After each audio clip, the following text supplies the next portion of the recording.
Before the first rays of sunlight touched the towers of Gistlidia, Queen Astra was already awake. She welcomed the dawn with a quiet breakfast before making her way to the castle gates, eager to see whether the people would keep their promise. As she crossed the courtyard, doubt crept into her thoughts. Had I made a mistake? She had released every prisoner, trusted complete strangers, and placed the future of the kingdom in their hands. The castle entrance stood silent. For a brief moment, her heart sank. Then she reached the gates.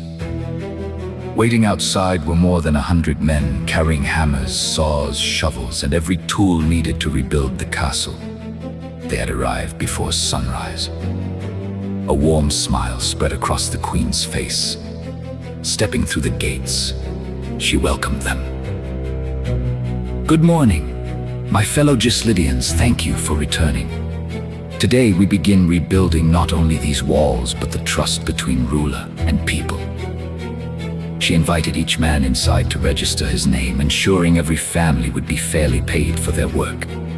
"Over the coming days," she said, "I will meet with each of you personally, speak freely. I wish to hear your concerns and learn how we can build a stronger Gistlidia together." Rather than leaving the task to her guards, Queen Astra greeted every worker herself, a handshake, a smile, a few kind words, small gestures that quickly replaced fear with confidence. Work began immediately.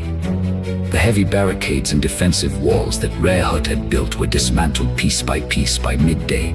The castle already looked less like a fortress and more like the welcoming home it had once been. That afternoon, the queen began meeting with the workers one by one. Though she could speak with only 10 that first day, each conversation revealed the same story. The people had not wanted rebellion. They had simply wanted someone to listen. They had felt ignored. As each man left the meeting, the anger he had carried seemed lighter. Soon laughter echoed through the courtyard, songs rose above the sound of hammers, and hope slowly returned to the castle. By evening, the main courtyard had been completely cleared. The old timber from the barricades was stacked neatly outside the walls, ready for future use.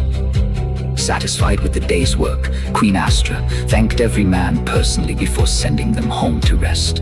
Only after the last worker had departed were the castle gates gently closed for the night. Later, she summoned Rerhuds. He looked around in amazement at everything that had been accomplished in a single day. Over the evening meal, the queen patiently explained where he had gone wrong.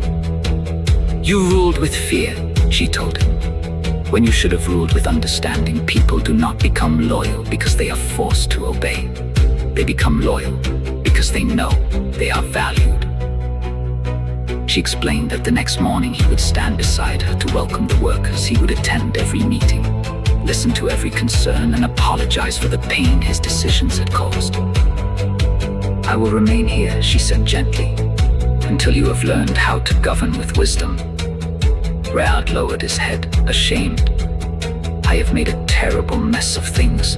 Queen Astra smiled kindly. "If we never make mistakes, we never learn. What matters is having the courage to make them right." She placed a reassuring hand on his shoulder.